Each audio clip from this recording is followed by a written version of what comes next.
하나님의 가족이란 제목으로 함께 말씀을 나누도록 하겠습니다. C.S. 루이스라는 영국의 인문학자가 있었습니다. 이분이 인간 폐지라는 책에서 도에 대해서 언급합니다.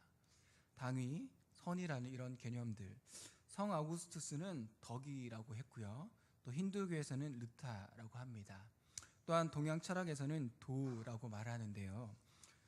이렇게 말하는 전 인류의 위대한 가르침에는 공통된 전제가 있습니다.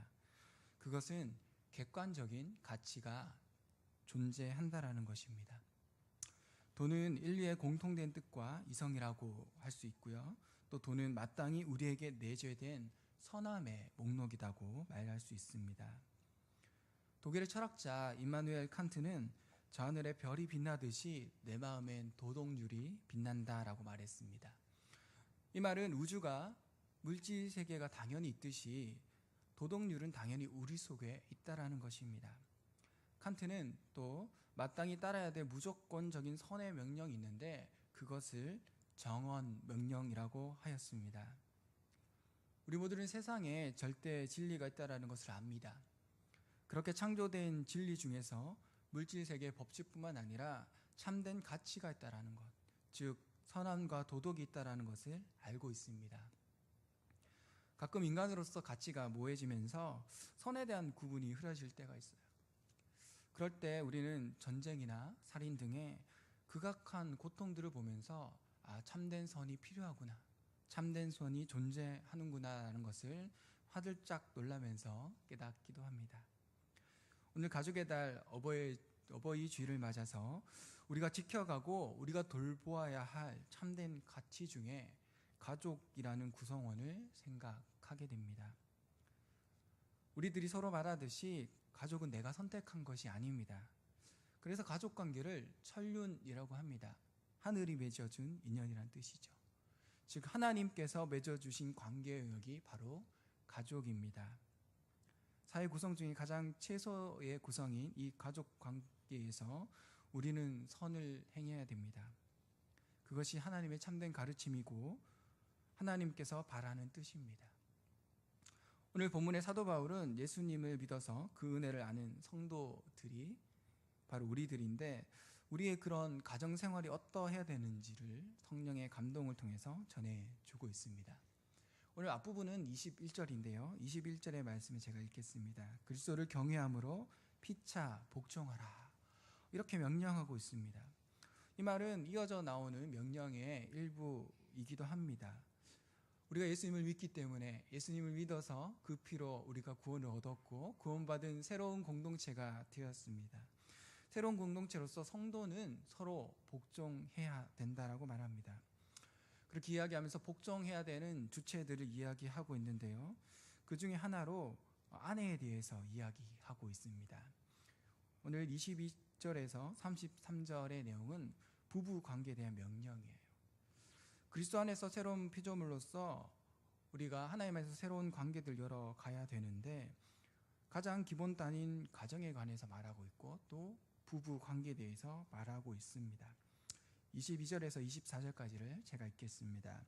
아내들이여 자기 남편에게 복종하기를 주께 하듯 하라.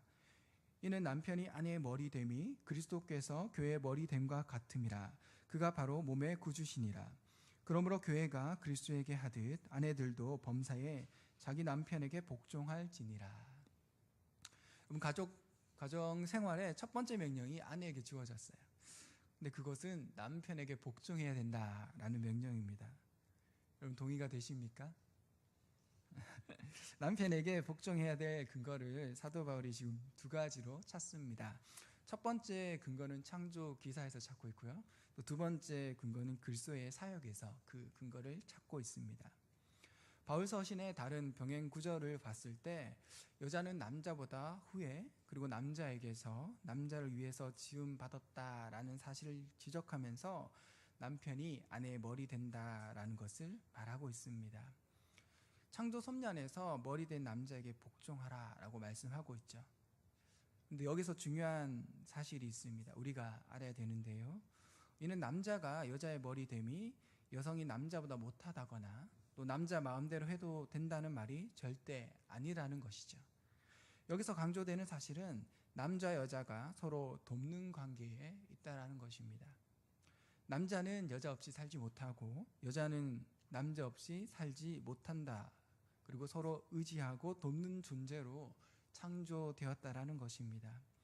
그러니 결코 여자가 남자보다 못하다거나 남자가 여자를 마음대로 억압하고 조종할 수 있다는 생각을 해서는 안 됩니다. 남자의 머리됨에 걸리는 이런 이기적인 것에 있지 않습니다.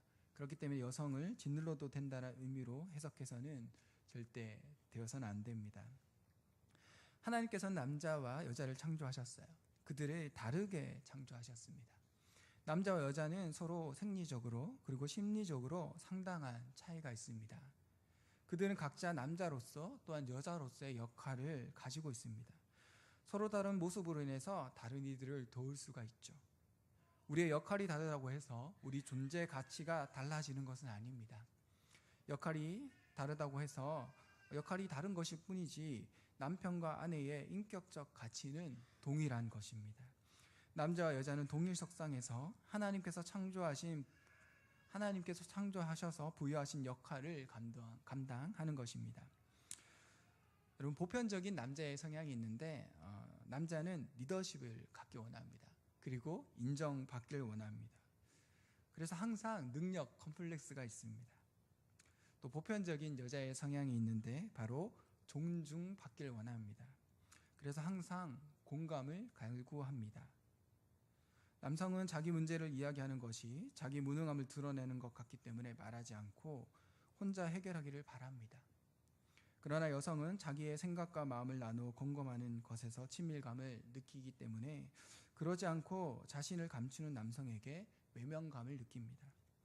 여성은 남성의 리더십과 자존심을 인정하여서 높여주고 기다려주는 것이 필요하고 여성은 남성의 리더십과 자존심을 인정해서 높여주는 것이 필요하고 남성은 자기의 마음을 나누는 것이 무능한 것을 증명하는 것이 아니라 아내를 사랑하는 방법이라는 것을 알고 나누기를 노력해야 됩니다. 또한 생각할 시간이 필요하다면 곧 함께할 것이라는 확신을 줄 필요가 있습니다. 남편이 리더십을 갖춘 이로 인정될 수 있도록 남편이 머리됨의 역할을 잘 감당할 수 있도록 격려해주고 높여주는 것이 중요합니다. 남편이 아내의 머리됨의 두 번째 이유가 있는데 바로 그리스도께서 교회의 머리됨과 같은 것과 같다고 합니다. 그리스도께서 교회의 머리 되신과 같이 남편은 아내의 머리가 된다라고 말씀합니다. 그렇기 때문에 아내는 교회가 그리스도께 복종함 같이 복종해야 된다라고 말하고 있어요. 여러분, 당시 시대에는 여성의 삶이 무척 힘들었습니다. 유대인들의 매일 아침 기도문에 이방인이나 종 또는 여자로 만들어지지 않았다는 것에 대해서 하나님께 감사하는 문장이 있었습니다. 유대인 사회에서는 여자는 사람이 아닌 물건으로 취급되었고 아무런 법적 권리도 주어지지 않았습니다. 헬라 시대 때는 더욱 심했습니다. 아내란 가정을 돌보며 그의 호적에 올려져 있는 아이들을 돌보는 존재일 뿐이고 남자는 즐거움과 인격적 친분을 다른 곳에서 찾았다고 합니다.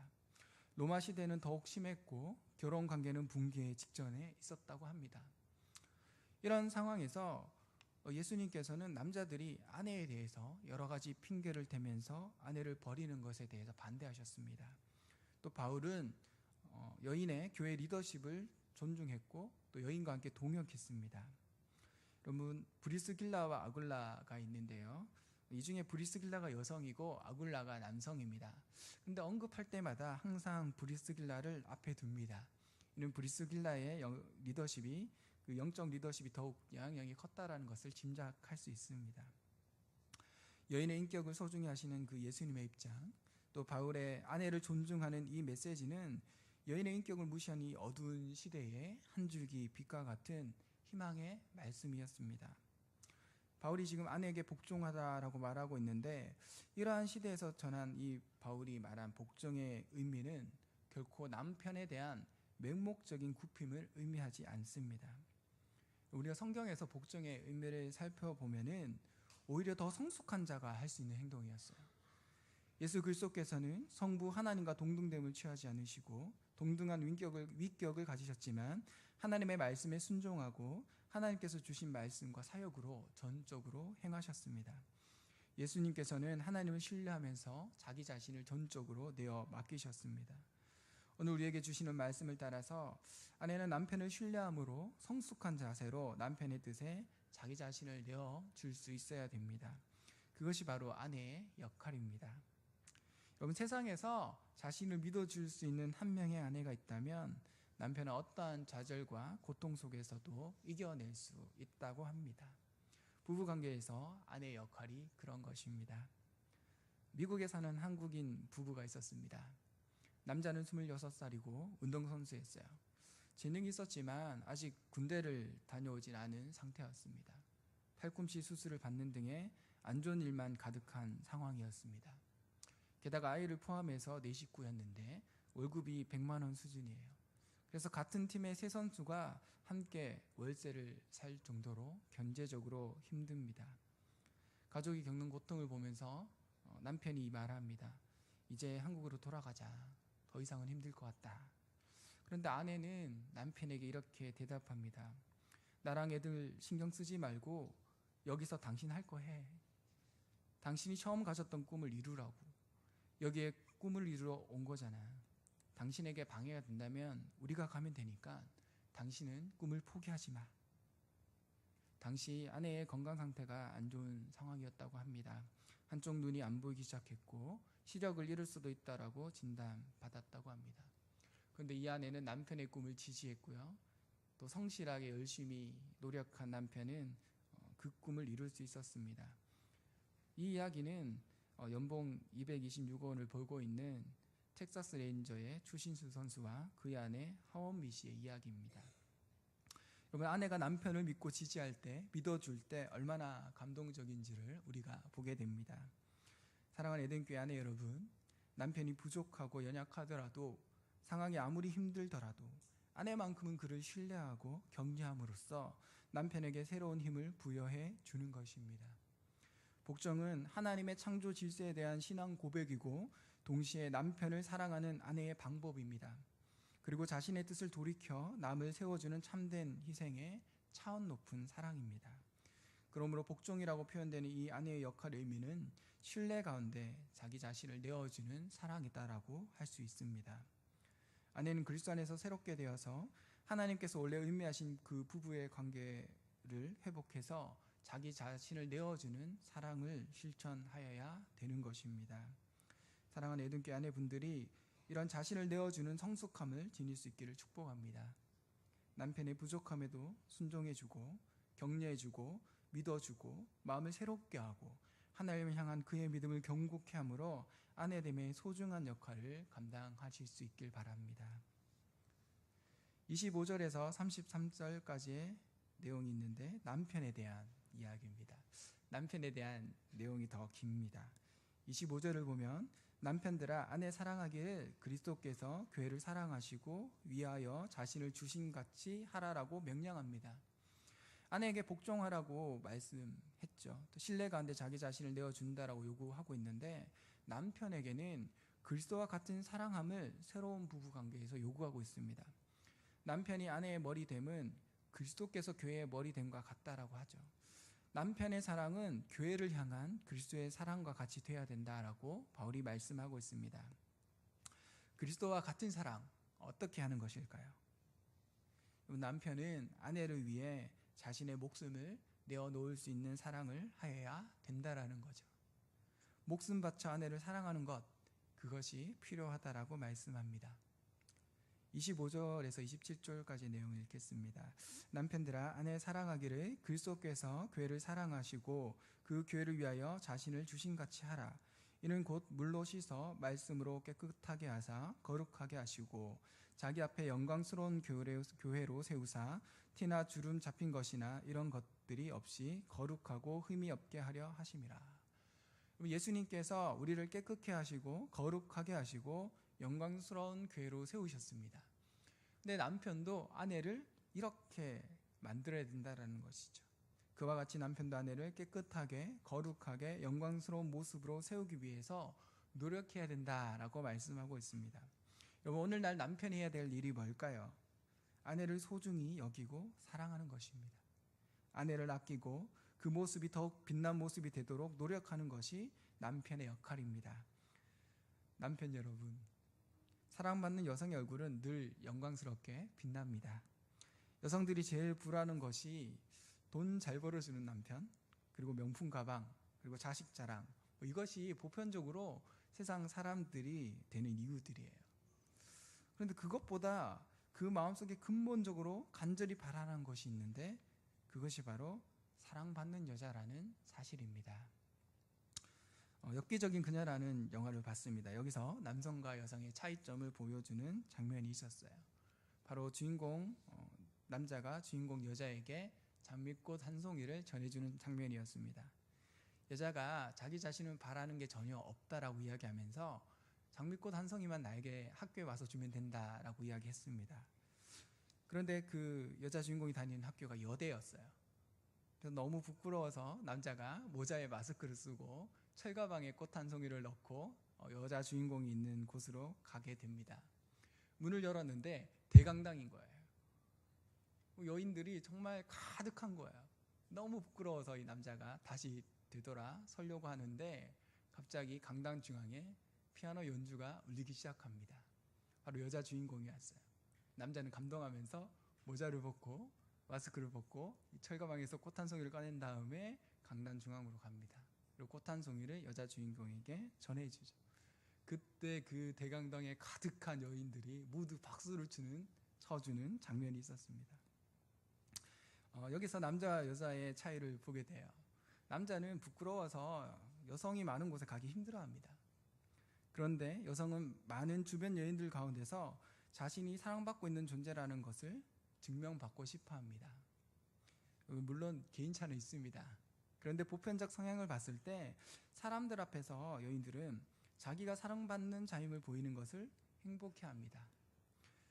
주변에 가장 최고의 남편이 되는 경우가 있습니다. 그것은 휴일에 결혼한 아내가 오랜만에 아이를 집에 두고 친구들과 모임을 가지고 있어요. 즐겁게 이야기를 나누고 있는데 집에 대한 걱정을 잠깐 하려고 하는데 문자가 옵니다. 그래서 문자 내용이 이런 내용인 거죠.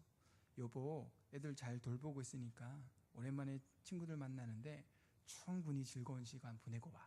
걱정하지 말고 사랑해. 이렇게 문자가 오는 거예요.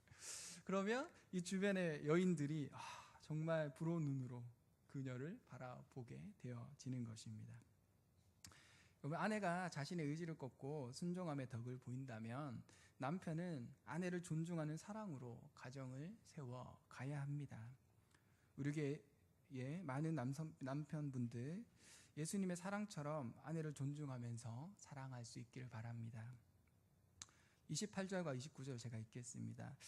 이와 같이 남편들도 자기 아내 사랑하기를 자기 자신과 같이 할지니 자기 아내를 사랑하는 자는 자기를 사랑하는 것이라. 누구든지 언제나 자기 육체를 미워하지 않고 오직 양육하여 보호하기를 그리스도께서 교회에게 함과 같이 하나니. 여러분 28절을 보면 아내를 사랑하는 자는 자기를 사랑한다라고 이야기했어요. 그러니까 바울이 남편은 아내를 볼 때 자기 자신으로 여겨야 된다라고 이야기합니다. 이 말씀은 남편과 아내가 한 몸이라는 것이죠. 하나라는 것이죠. 우리가 그리스도와 연합된 것처럼 남편과 아내가 하나인 것이죠. 그래서 남편은 아내를 사랑하기를 자신의 몸을 돌보듯이 하여야 되는 것입니다. 먹고 입고 생활하는 것, 또 인격을 존중하는 것 등의 하나하나에 남에게 대접받고자 하는 대로 남을 대접하라는 이 그리스도의 말씀을 기억하면서 남이 아닌 나 자신인 내 아내를 위해서 아내의 필요를 보고 필요를 채움으로 영광스러운 모습으로 세우기 위해서 노력해야 된다라고 말씀하고 있습니다. 그럼 성경이 말씀하고 있는 이 명령, 남편은 아내를 사랑하고 아내는 남편을 세워야 한다는 이 가르침을 우리는 기억하여서 하나님의 가족으로 아름다운 부부의 삶을 살 수 있기를 바랍니다. 계속해서 6장 1절에서 3절을 보면 하나님의 가족 중에 자녀들이 들어야 할 교훈에 대해서 말씀하고 있습니다. 제가 읽겠습니다. 자녀들아, 주 안에서 너희 부모에게 순종하라. 이것이 옳으니라. 내 아버지와 어머니를 공경하라. 이것은 약속이 있는 첫 계명이니 이로써 내가 잘되고 땅에서 장수하리라. 바울이 자녀에게 훈계하고 있습니다. 자녀들아, 너희 부모에게 순종해라. 부모를 공경하라. 여러분, 당시에 이미 교회 공동체가 아이들을 인정해 주고 있고 그들에게 이런 훈계가 주어지고 있고 그들이 함께 예배 드리고 있다는 사실만으로도 그 사회에서는 획기적인 일이 되어집니다. 로마 시대에서는 어린아이를 원치 않은 경우 내어 버리기가 일쑤였고, 또 약하고 기형적인 아이는 죽임을 당했다고 합니다. 또 건강한 아이라고 할지라도 성적인 쾌락에 방해가 되거나 자유롭게 이혼하는데 장애가 되는 성가신 존재라고 생각하는 사람들이 많았다고 합니다. 여러분, 이렇듯 초대교회의 예배 모임에 사도의 편지가 읽혀지고 그 메시지를 여자들과 아이들이 함께 듣는 것만으로도 이미 그리스도 안에서 새로운 사회가 회복되어진 교회 공동체가 되어지고 있음을 알 수 있습니다. 성경은 자녀들에게 교훈하고 있어요. 자녀들에게 말하는데 부모에게 순종하라 라고 합니다.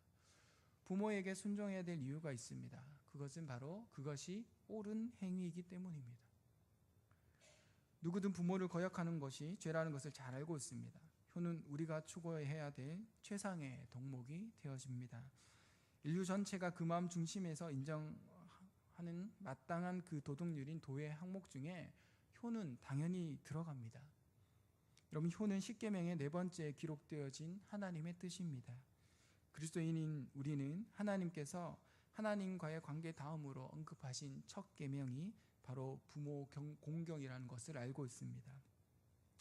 효는 하나님의 뜻이며 하나님께서 자기 백성에게 하신 말씀이기 때문에 우리는 효도해야 됩니다. 이 옳은 행위에 합당히 부모에게 순종하는 우리의 모습이 될 수 있어야 될 것입니다. 그런데 여기 중요한 사실이 하나 있어요. 1절을 제가 읽겠습니다. 자녀들아, 주 안에서 너희 부모에게 순종하라. 이것이 옳으니라. 주 안에서 순종하라고 말씀합니다. 이처럼 우리의 우선순위는 부모보다 주님을 우선으로 모셔야 한다라는 것이죠. 그러면서 하나님의 뜻은 무엇이냐? 부모에게 순종하고 공경해야 된다라는 것이죠. 주님의 참된 뜻이 부모에게 공경하는 것에 있다라는 것을 우리는 잊어서는 안 되는 것입니다. 여러분, 부모와 하나님 앞에 섰을 때 우리는 하나님을 우선순위로 한 채 지혜롭게 부모의 마음을 편케 하면서 순종하는 삶을 살아야 됩니다. 이것을 잘 구분하는 것이 쉽지 않습니다. 그렇기 때문에 하나님의 마음을 알고 지혜롭게 행동해야 됩니다. 여러분, 부모 공경을 핑계로 하나님을 멀리하고 하나님의 뜻을 저버려서 제사를 지내거나 우상을 섬기거나 주의를 어기거나 예배를 포기하는 등의 행위를 하는 것은 하나님을 우선순위로 하지 못하는 행동으로 봐야 되겠죠.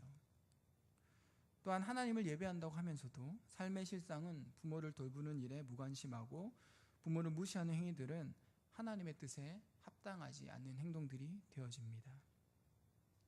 그런데 어느 하나 단편적으로 말할 수는 없습니다. 특수한 상황이 있을 수 있죠. 근데 중요한 사실은 하나님은 다 아시고 보고 계신다라는 것입니다. 하나님은 우리가 주 안에서 부모를 공경하기를 바라십니다. 사랑하는 우리 에덴 교회 성도 여러분, 주 안에서 부모를 공경하십시오. 우리 주일학교 아이들뿐만 아니라 청장년분들도 우리를 길러주시고 오늘에 이르기까지 인도한 부모를 공경하고 사랑할 수 있기를 바랍니다. 혹 누군가는 부모에게 받은 상처로 인해서 부모를 공경하고 싶지 않을 것입니다. 그런 분들은 하나님께 구하십시오. 하나님께서 부모를 공경하길 원하시는데 제가 그들을 용서하기 원합니다. 그리고 서로 사랑하는 마음이 싹트기를 바랍니다. 부모를 공경할 수 있는 힘을 제게 주십시오라고 구하면서 하나님의 일하심을 기대할 수 있길 바랍니다. 그리고 주 안에서 부모를 공경하길 원하는데 교회를 싫어하시는 부모님이 계셔서 너무 힘든 분들이 계시다면 하나님께서 속히 그분들의 마음을 만지시고 역사하셔서 여러분들의 신앙을 부모님들이 인정해 주시고 또한 기적적으로 하나님을 영접함의 역사가 있어서 주 안에서 부모를 공경할 수 있는 축복의 환경이 열릴 수 있도록 축복합니다. 이제 하나님의 가족의 이 관계 중에 부부 관계 또 부모 공경을 지나서 자녀 양육에 대한 말씀을 살펴보길 원합니다. 4절을 제가 읽겠습니다. 또 아비들아, 너희 자녀를 노엽게 하지 말고 오직 주의 교훈과 훈계로 양육하라. 여러분, 요즘 사춘기 아이들을 외계인이다 라고 표현합니다. 종잡을 수 없는 반응과 감정의 변화를 가지고 있기 때문이죠. 그들은 어떻게 돼야 될지 고민되고 있습니다. 또한 영유아, 미취학, 취학 아동들에 대해서 어떻게 하면 좋은 그릇으로 준비시킬까, 어떻게 하면 잘 가꾸어지고 좋은 아이로 자라게 할까를 고민합니다. 오늘 말씀에서 부모의 의무가 있는데 자녀를 노엽게 하지 말고 주의 교양과 훈계로 양육해야 된다라고 말씀합니다. 부모는 자녀를 양육할 때 주의 교양과 훈계로 양육해야 된다라는 것이죠. 그리스도인의 교육에는 지식뿐만 아니라 정신적인 면도 가지고 있습니다. 부모는 진리와 선에 대해서 기독교 가치관을 가르쳐야 됩니다. 또한 부모들의 우선적인 관심사는 자녀들이 주를 알기 때문에 부모에게 순종하는 것이 되어야 됩니다. 그저 나를 좋아하기 때문에, 사랑하기 때문에 나의 뜻을 따르는 것은 한계가 있습니다. 부모는 언제 자녀를 떠날지 모르고 사탄이 또 언제 부모와 자녀의 관계를 망칠지 모릅니다. 그런데 자녀가 하나님을 알기에, 하나님의 사랑을 알고 있기 때문에 하나님의 말씀에 순종하기 위해서 부모에게 효도할 수 있도록, 그들이 사랑하는 그 하나님과의 관계 속에서 부모를 바라볼 때마다 하나님을 기억하고 순종할 수 있도록 해야 됩니다. 부모는 자녀들이 하나님을 깊이 만날 수 있도록 해줘야 됩니다. 하나님의 말씀과 뜻이 무엇인지 분별할 수 있도록 도와주어야 되는 것입니다. 이 과정에서 중요한 것이 있는데, 부모가 먼저 하나님의 말씀을 깊이 알고 깊이 경험하고 체험한 그 은혜의 말씀을 온전히 가르쳐야 된다라는 것입니다. 사랑하는 우리 에덴교회 성도 여러분들의 자녀들의 입에서 이런 고백이 나왔으면 좋겠습니다. 나는 우리 부모님과 함께 하신 하나님을 만나기 원한다고. 우리 부모님처럼 예수님을 믿는 삶을 나도 살고 싶다고. 교회에서의 삶과 가족에서의 삶이 늘 하나님을 경외하는 마음으로 행하는 이 부모님의 그 모습을 가장 존경한다라고 말하는 이런 고백들이 우리 자녀들의 입에서 나올 수 있기를 소망합니다. 계속해서 보면 자녀를 노엽게 하지 말며라고 말합니다. 이처럼 자녀의 감정을 살피면서 양육해야 합니다. 자녀의 감정을 깊이 헤아린 채 잘 바라보면서 그들을 양육해야 됩니다. 제가 TV를 봤는데 유 하워드라는 원장님의 강의였습니다. 이분이 대치동 학원가의 원장님이셨어요. 학원가에서 아이를 가르쳤는데 어떤 아이는 참 비범한 아이였는데 30대 이후에 그의 인생이 평범해지고 또한 고통과 아픔의 삶을 사는 겁니다. 또 어떤 아이는 참 평범한 아이였던 것 같은데 30대 이후에 그 아이가 비범해지고 탁월해지고 그렇게 치고 나가는 것을 보게 되었다고 합니다. 그런데 그렇게 바뀌어지는 삶의 특징을 봤는데 부모가 아이들과 감통했다, 즉 감정적인 소통을 했다라는 겁니다. 이 유하드 원장님이 부모가 해야 되는 것은 아이의 감정을 살피고 소통해야 된다라고 말하고 있어요. 그의 강의에서 한 비유를 들었는데 이민아 변호사와 이어령 교수의 이야기였습니다. 캘리포니아 로스쿨과 LA 부장검사를 지닌 변호사였고 후에 목사님이 되셨던 이 이민아 변호사, 그녀는 이혼을 경험했고 맏아들이 죽었었고 또 아이가 자폐였습니다. 자신도 암에 걸려서 병마와 싸우다가 죽음을 맞이하게 됩니다. 그녀가 자기 자신의 인생을 돌아보면서 글을 쓰고 있는데 그녀 마음에 남은 기억이 있어요. 바로 아버지에 대한 기억입니다. 어린 소녀였던 자기가 아버지에게 안기고 싶어서 다가갔는데 글을 쓰느라 너무 바빴던 아버지가 자기 자신을 안아주지 않고 자기 자신을 밀쳐냈던 그 거절감의 기억이 그녀가 50대가 넘어서도 그녀 마음속에 남아 있었던 것입니다. 후에 딸을 통해서 예수님을 영접한 이어령 교수가 글을 썼습니다. 그러면서 자기 자신이 그 딸과 있었던 그 추억의 순간으로 돌아가길 원한다라고 글을 씁니다. 그 시절로 돌아가서 아이가 나에게 안기려고 올 때 내가 글 쓰는 것을 멈추고 내가 그 아이를 안는 그런 회고를 생각하는 내용의 글을 남기게 됩니다. 여러분, 성경은 자녀를 노엽게 하지 말고 그 아이의 감정을 잘 살펴서 사랑함으로 양육해야 된다라고 말씀하고 있습니다. 그것이 하나님께서 우리에게 바라시는 양육의 방법입니다. 성경의 다른 부분에서는 자녀를 징계하라고 가르칩니다. 징계해야죠. 자녀가 바른 길로 가지 않을 때 부모가 그 아이를 사랑한다면 그 아이의 삶이 바르도록 선한 결과를 낳기 위해서 징계해야 됩니다. 근데 징계하기 전에 자신의 동기를 깊이 살펴야 합니다. 내가 정말 아이를 사랑하는 마음으로 징계하고 있는가? 혹시 아이의 잘못한 것 이상으로 신경질적이진 않았는가? 내가 일관성 없이 아이를 혼돈을 주면서 징계하고 있지는 않았는가? 그것을 살피면서 자녀가 부모가 징계하는 이유를 알고 그 이유를 인정하고 있는지, 또는 징계를 받지만 부모가 사랑함으로 징계하고 있는 것을 느끼고 있는지를 살피면서 자녀가 노하지 않도록 합당하게 양육해야 되는 것입니다. 아이는 하나님의 축복이며 선물입니다.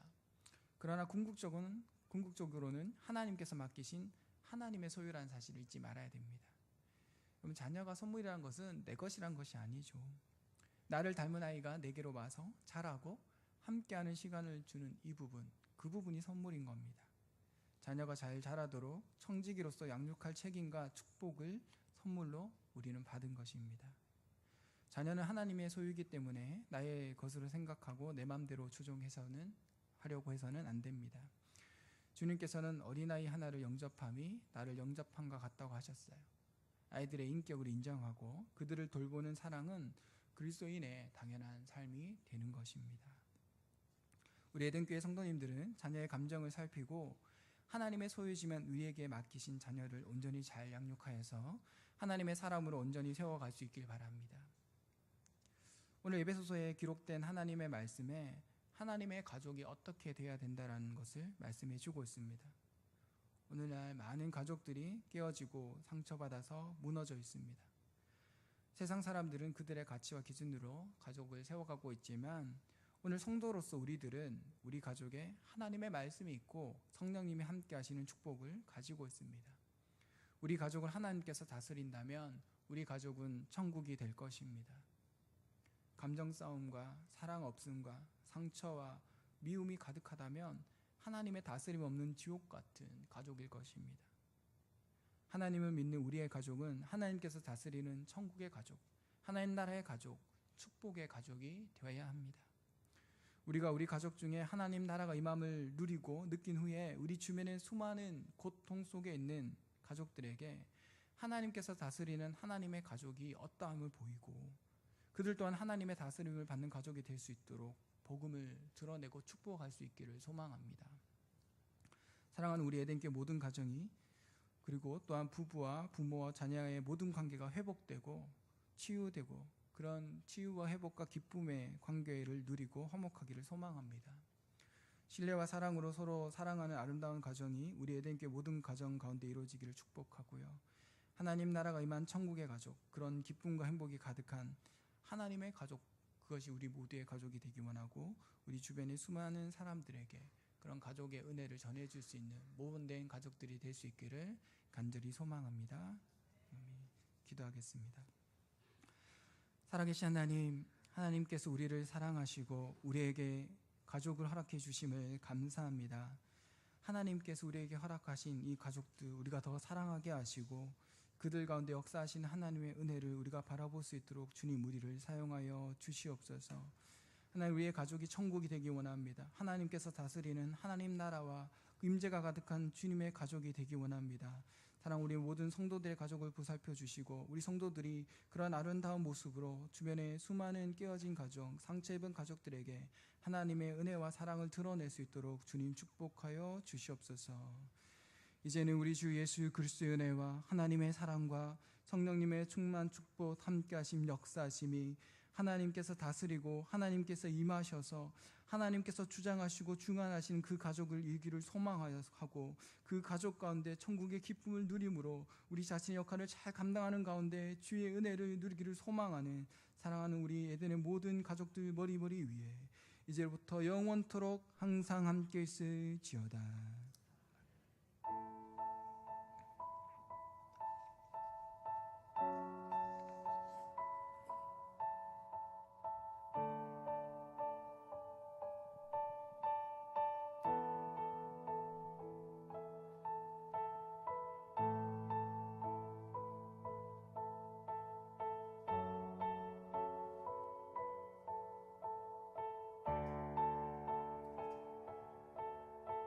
함께 찬양하며 나아가겠습니다.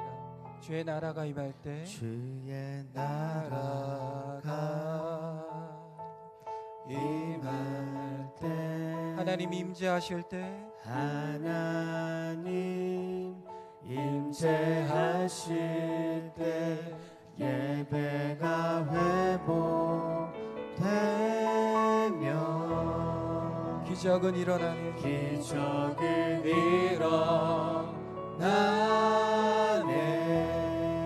전능하신 주 전능하신 주 영원하신 능력의 통치자 자유가 선포되어 주 백성 돌아오네 하나님 나라 임하소서 하나님 나라 임하소서 영광과 존귀 능력과 위엄 놀라운 사랑의 기적의 하나님 지금 이곳에 오소서 주의 나라가 임할 때 주의 나라가 임할 때 하나님 우리의 가족 가운데 주의 나라가 임하기 원합니다. 우리의 가정 가운데 하나님이 임하기 원합니다. 우리 가정 가운데 하나님을 예배하는 그 삶이 회복되기 원합니다. 주의 힘으로 기적은 일어나네 전능하신 주 영원하신 능력의 통치자 자유가 선포되어 주 백성 돌아오네 하나님 나라 임하소서 영광과 존귀 능력과 위엄 놀라운 사랑의 기적의 하나님 지금 우리의 온 마음 다해 찬양을 원합니다. 하나님 나라 임하소서 하나님 나라 임하소서 영광과 존귀 능력과 위엄 놀라운 사랑의 기적의 하나님 지금 이곳에 우리 큰 목소리로 찬양합시다. 하나님 나라 임하소서 하나님 나라 임하소서 영광과 존귀 능력과 위엄 놀라운 사랑의 기적의 하나님 지금 이곳에 주높고 위대하신 주높고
우리 가정 가운데 임하기 원합니다.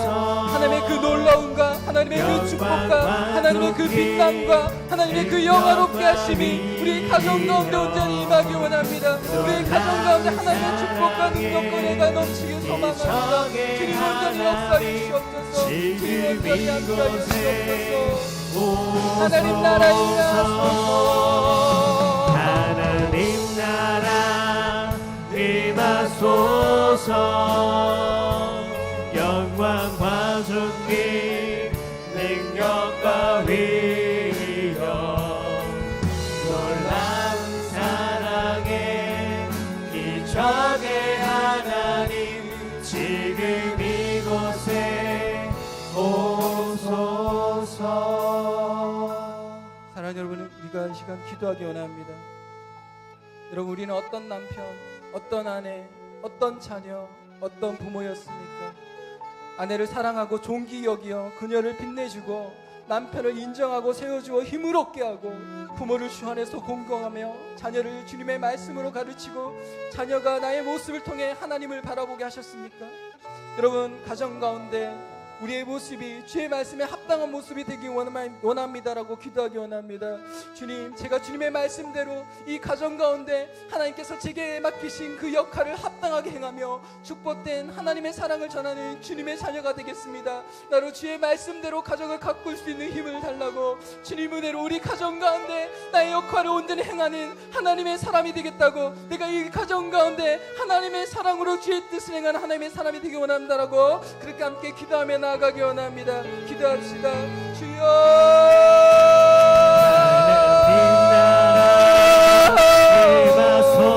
하나님 가운데 함께하여 주옵소서. 하나님 우리의 삶 가운데 함께하여 주옵소서. 우리의 가정 가운데 함께하여 주옵소서. 하나님 우리 가정 가운데 하나님의 역사를 경험하기 원합니다. 이 가정 가운데 나의 역할 온전히 감당하며 이 가정 가운데 하나님의 마음으로 나아가는 하나님의 사랑이 되게 하여 주옵소서. 하나님께서 나에게 맡기신 그 사명을 감당케 하시고 하나님께서 나에게 역사케 하신 그 역할을 잘 감당할 수 있도록 주님 축복하여 주옵소서. 주님의 자녀로 제 가정을 온전히 세우게 하시고 하나님의 가족으로 하나님의 나라, 하나님의 은혜, 하나님의 사랑 우리 가정 가운데 드러나는 주의 가정 세트로 하나님 나를 성령이 사용하여 주옵소서.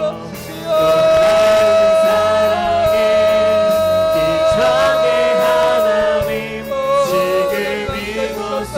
하나님 함께하여 주옵소서.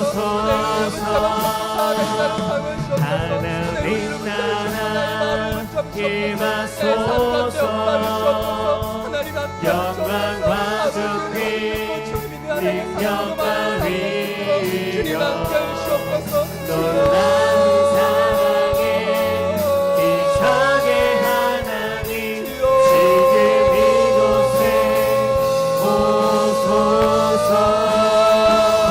하나님 나라 임하소서.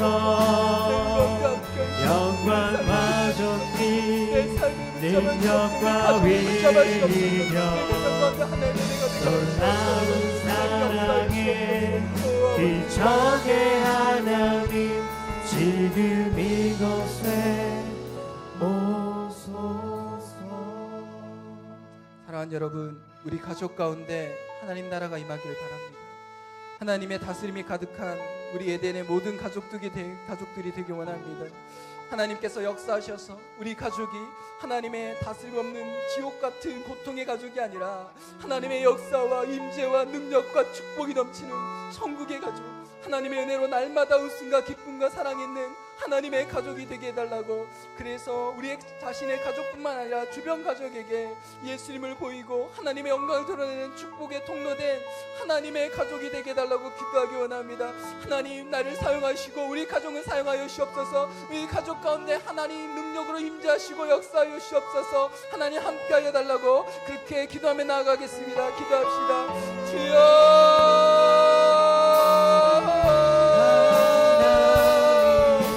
함께하여 주옵소서. 하나님 함께하여 주옵소서. 하나님 우리 가정이 하나님 다스림 없는 것이 아니라 하나님 다스림 있는 우리의 가정이 되게 하여 주옵소서. 하나님의 은총과 하나님의 능력과 함께하여 주옵소서. 하나님의 역사를 누리는 하나님의 가정이 되게 하여 주옵소서. 주여 임당해 주옵소서. 하나님의 능력과 역사 임재가 있는 하나님의 다스림이 있는 천국의 가족이 되게 하여 주옵소서. 하나님 나라의 가족이 되게 하여 주옵소서. 하나님의 은혜를 경험하는 주님의 가족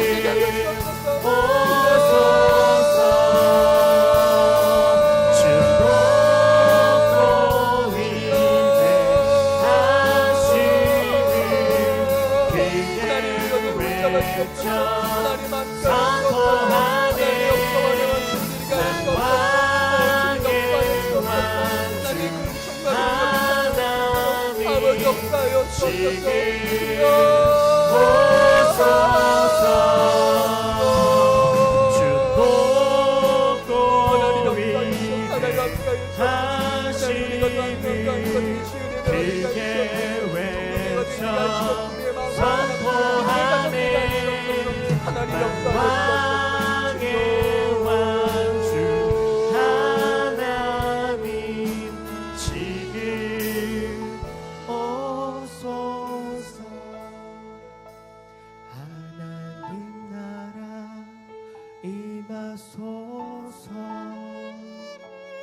영광과 존귀 능력과 위력 놀라운 사랑에 기적의 하나님 지금 이곳에 오소서. 하나님 나라 임하소서.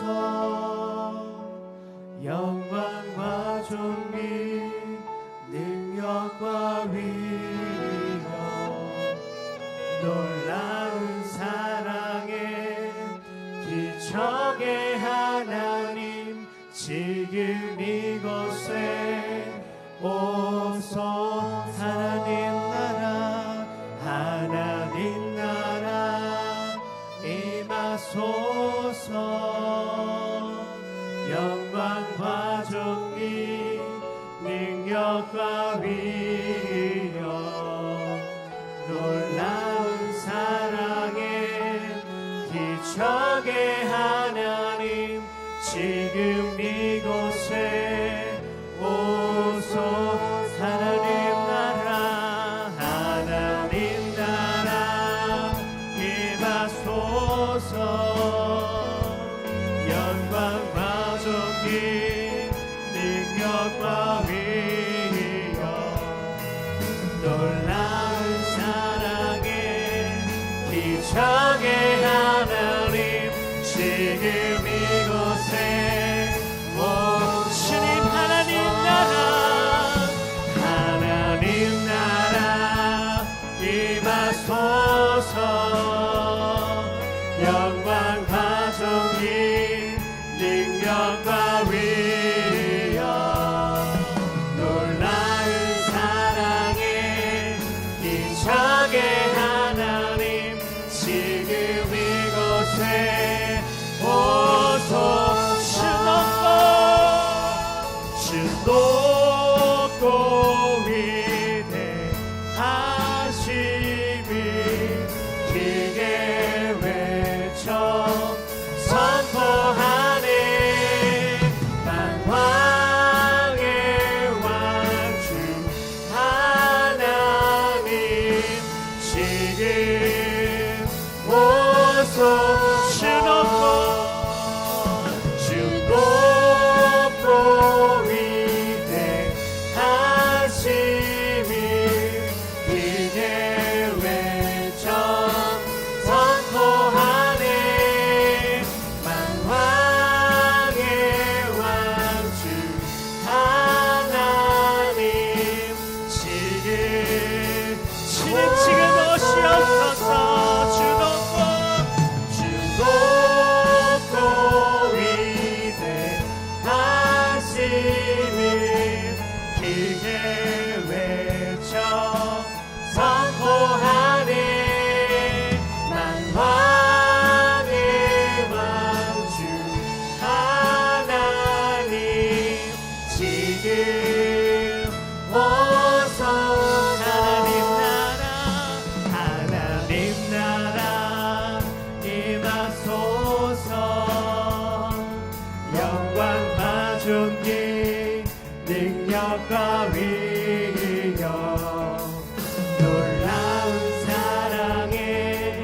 기적의 하나님 지금 이곳에 온 하나님 나라 이곳에 하나님 나라 임하소서 영광과 존귀 능력과 위력 놀라운 사랑의 기적의 하나님 지금 이곳에